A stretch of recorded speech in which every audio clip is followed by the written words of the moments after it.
Hello, नमस्कार बच्चों। देखिए, अब परिवर्तन कविता जो इसके पहले वाले वीडियो में थी, परिवर्तन कविता, इसका थोड़ा सा आगे जो भाग छूट गया था, आगे दूसरा पार्ट है। पहला पार्ट आपका हो गया, पहले में आपने पढ़ा कविता, और दूसरे वाले भाग में पहले में जो सृष्टि का था, सृष्टि परिवर्तन का जो कवि ने बताया है कि परिवर्तन के द्वारा किस प्रकार जो पहले वैदिक युग में हुआ करता था आज वो नहीं है, उसका वर्णन किया कि वैदिक युग कैसा था। उस समय हमारी धरती, हमारी पृथ्वी जो है वो मतलब सोने की तरह दिखती थी, स्वर्णकाल कहा जाता था उस युग को। और उस समय ऋषियों मुनियों का समय था और वेद पुराण था, और अब का जो था युग आ गया है, तो ये थोड़ा सा परिवर्तित हो गया है। आज वो विभीषिकाओं से भरा हुआ है।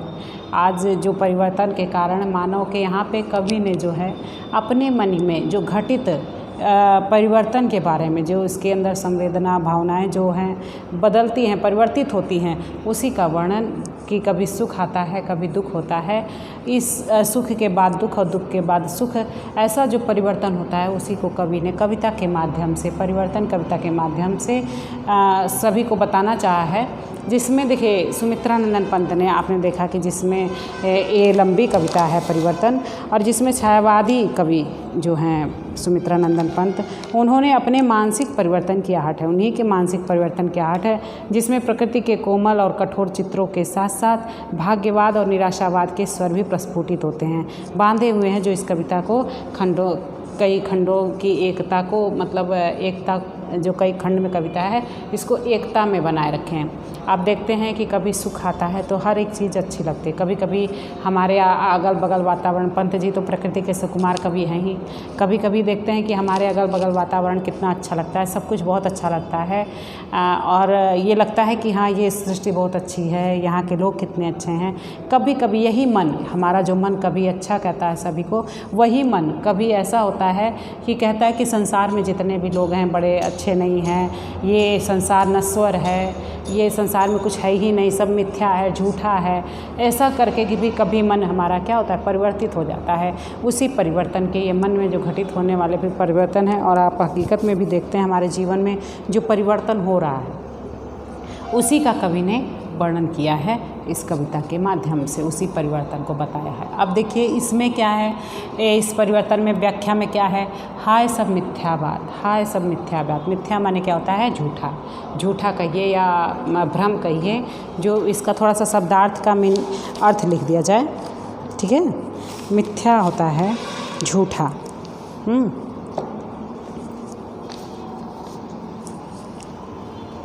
हाय सब मिथ्या माने होता है भ्रम करिए, भ्रम कहिए या झूठा कहिए, कहते हैं मिथ्या, ये सब बातें झूठी हैं।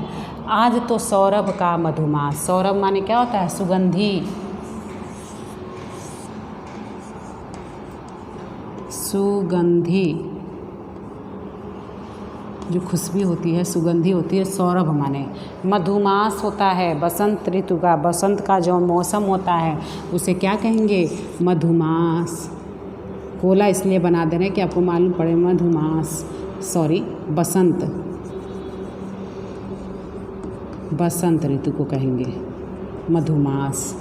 शिशिर में भरता सूने साथ, शिशिर कब होते हैं, बहुत ठंडी लगती है, कपकपी लगती है, उस समय क्या होता है शिशिर। जब हम शिशिर ऋतु में देखेंगे बहुत ठंड लगेगी, और यहाँ पे शिशिर का अर्थ होता है शीत, शीत यहाँ पे लिखेंगे, शिशिर का अर्थ होगा शीत।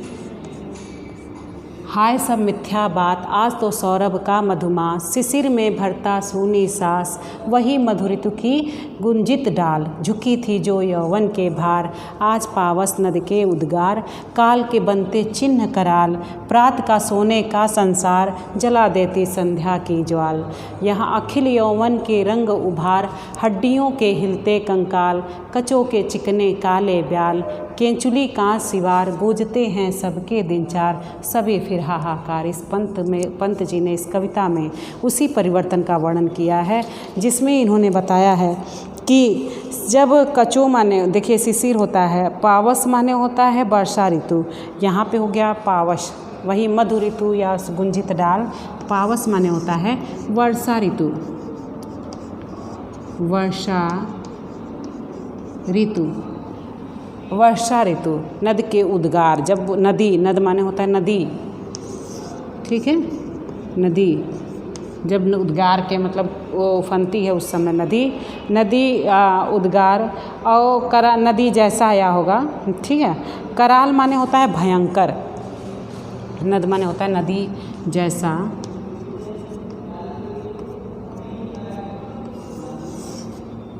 कराल का होता है भयंकर,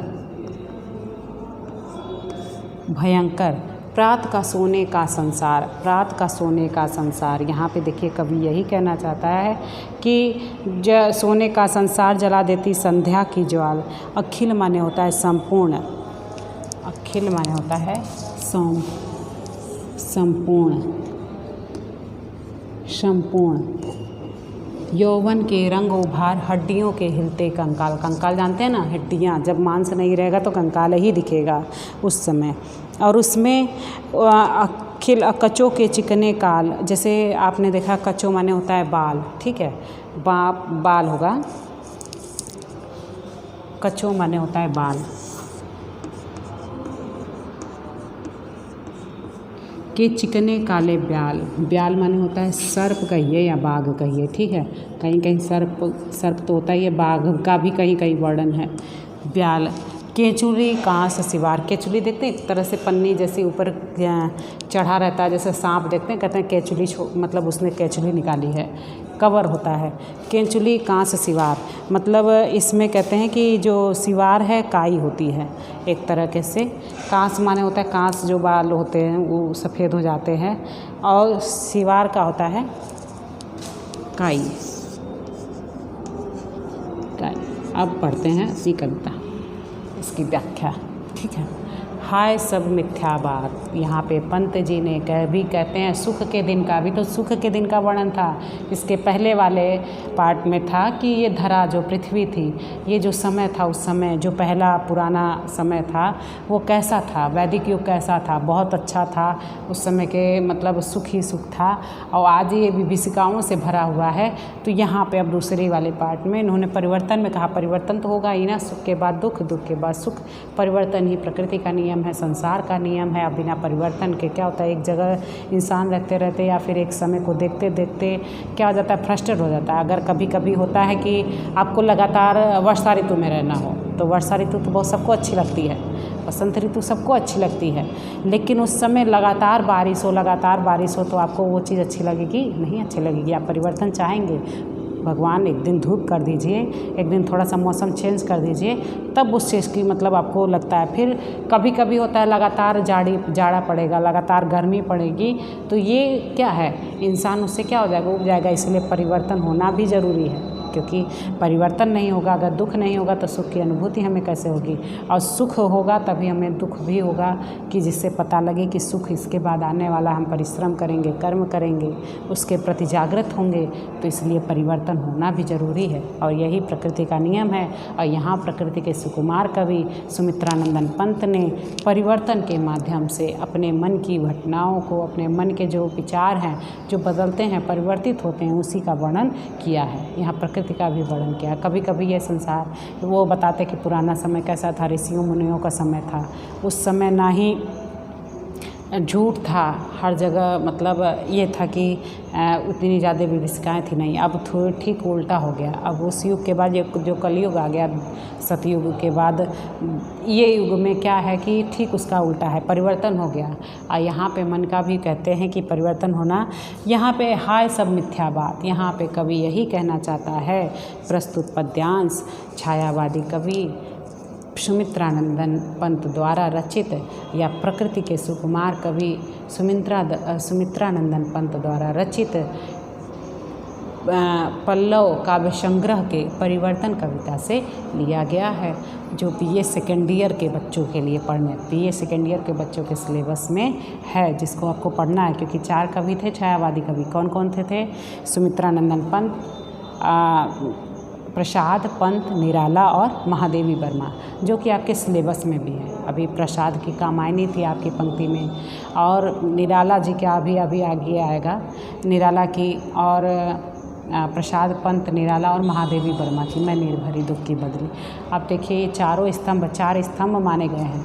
और जैसा कि देखा गया है कि छायावादी कवियों में सबसे अच्छा प्रकृति वर्णन, सबसे अच्छा मतलब इन्होंने प्रकृति का ऐसा वर्णन जैसा पंत जी ने किया है शायद किसी कवि ने नहीं किया है। इसलिए इनके मतलब इनको सर्वोपरि माना गया है छायावादी कवि में, प्रकृति चित्रण में। ठीक है, प्रकृति चित्रण में। अब है हाय सब मिथ्या बात। इनमें संदर्भ तो हो गया, प्रसंग क्या होगा कि इसमें भी उन्होंने जो परिवर्तन का कवि समकालीन समाज की राजनीतिक, सामाजिक, धार्मिक, आर्थिक वही होगा विषमताओं उसमें परिवर्तन लाने वाले प्रयत्नों से प्रेरित होकर देश के अतीत का गौरव का वर्णन किया है। देश का जो अतीत था, जो पुराना समय था, इसके गौरव का वर्णन किया है।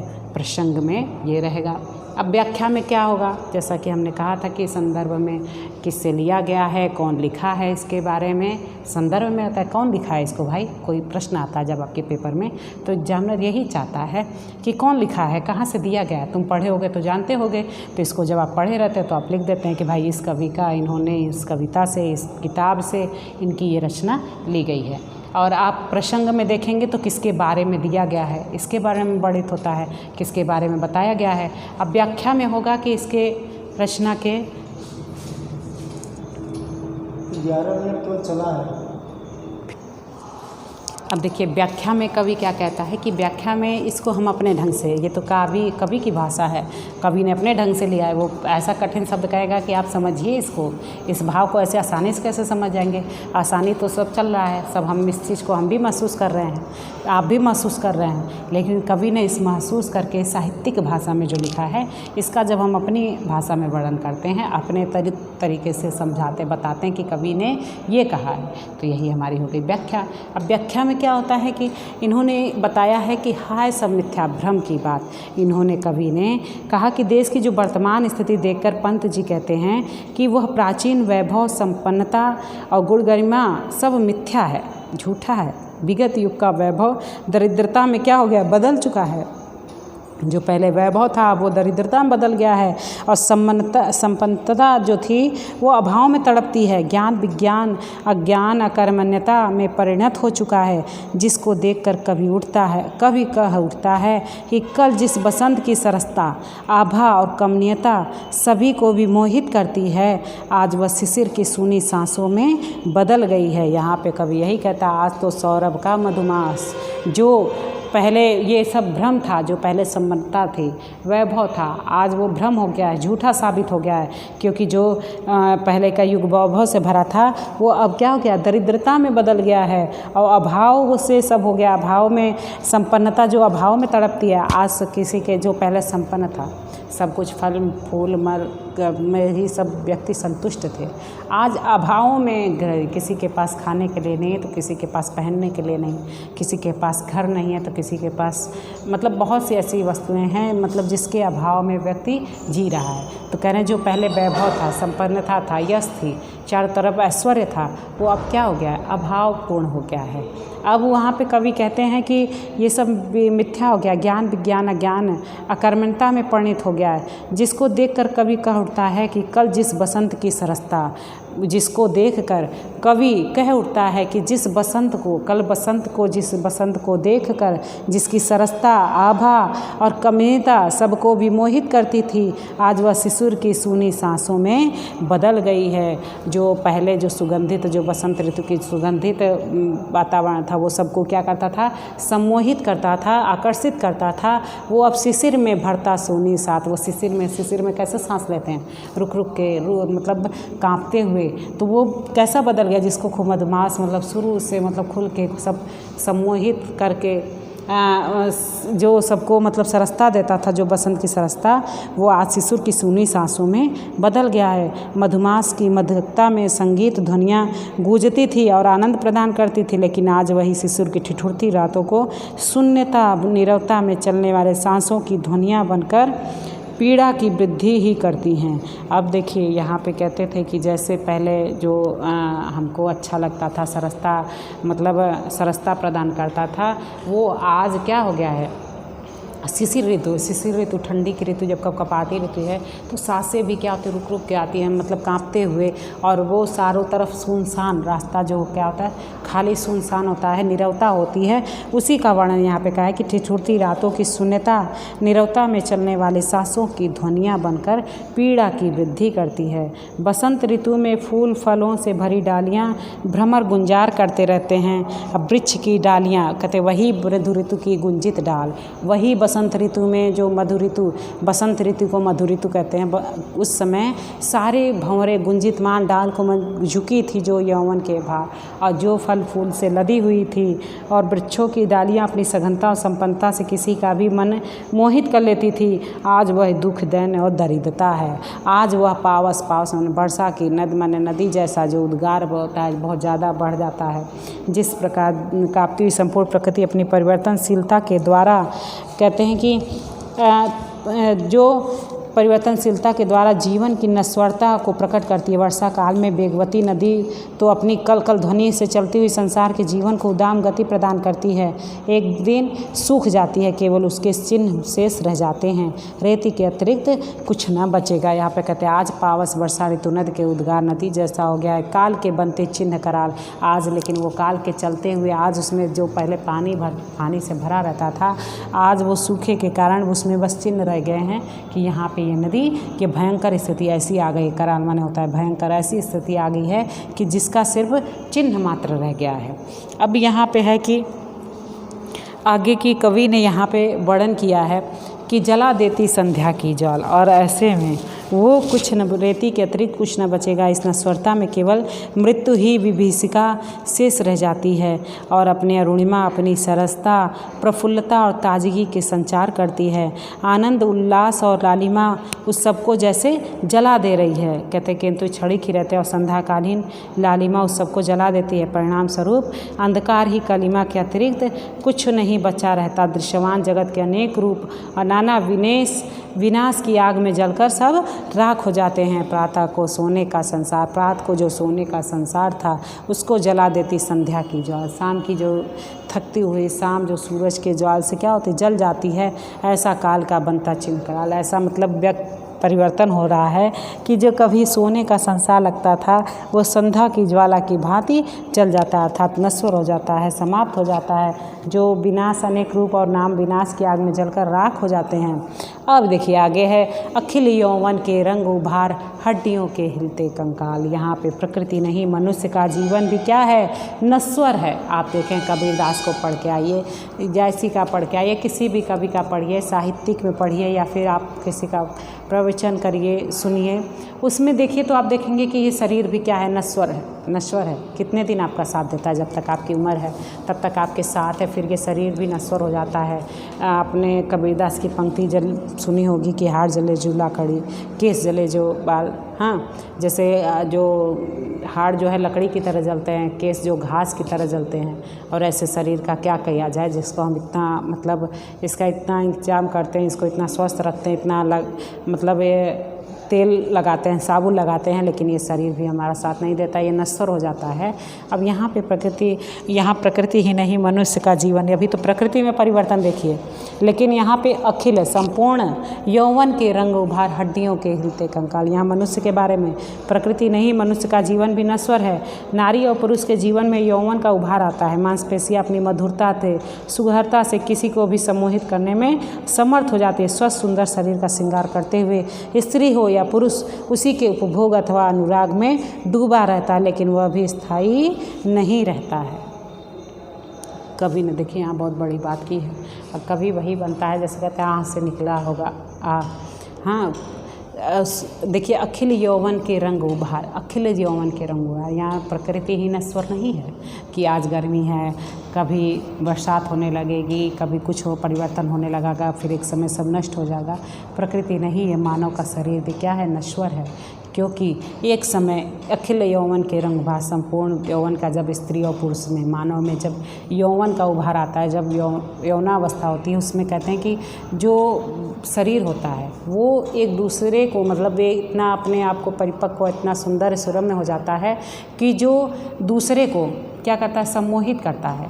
जो एक दूसरे को सम्मोहित करता है, जिस पे लोग स्वस्थ सुंदर शरीर का श्रृंगार करते हैं, और स्त्री हो या पुरुष, उसी के उपभोग में अथवा उसी के प्रेम में हमेशा डूबा रहता है, लेकिन वह भी स्थायी नहीं रहता है। कालांतर में वही शरीर जरा जर्जरित होकर हड्डियों या कंकाल मात्र रह जाता है। देखिए, जरा मतलब बुजुर्ग होने पर वो शरीर भी क्या हो जाता है, जर्जरित हो जाता है, बूढ़ा हो जाता है। और फिर ये बाल जो काले काले हैं, कभी आप देखेंगे किसी रचनाओं में आप अक्सर पढ़ते हैं नायिका का सौंदर्य वर्णन, तो उसमें कहा जाता है उसकी चोटी ऐसे है जैसे काले नागिन की तरह, नाग की तरह, हाँ, आँख मृगनयनी की तरह, और मतलब इस तरीके से होंठ और सारे मतलब अंगों का वर्णन इस तरीके से करते हैं जैसे खूब सुंदर। और वही काले बाल, कछु माने होता है बाल, वही काले बाल जब सफ़ेद हो जाते हैं, आँखें जो हैं झुर्रियाँ पड़ के अंदर घुस जाती हैं, तो वो सौंदर्य का वर्णन कहते हैं। वो भी नश्वर है, कब तक वो सुंदर रहेगा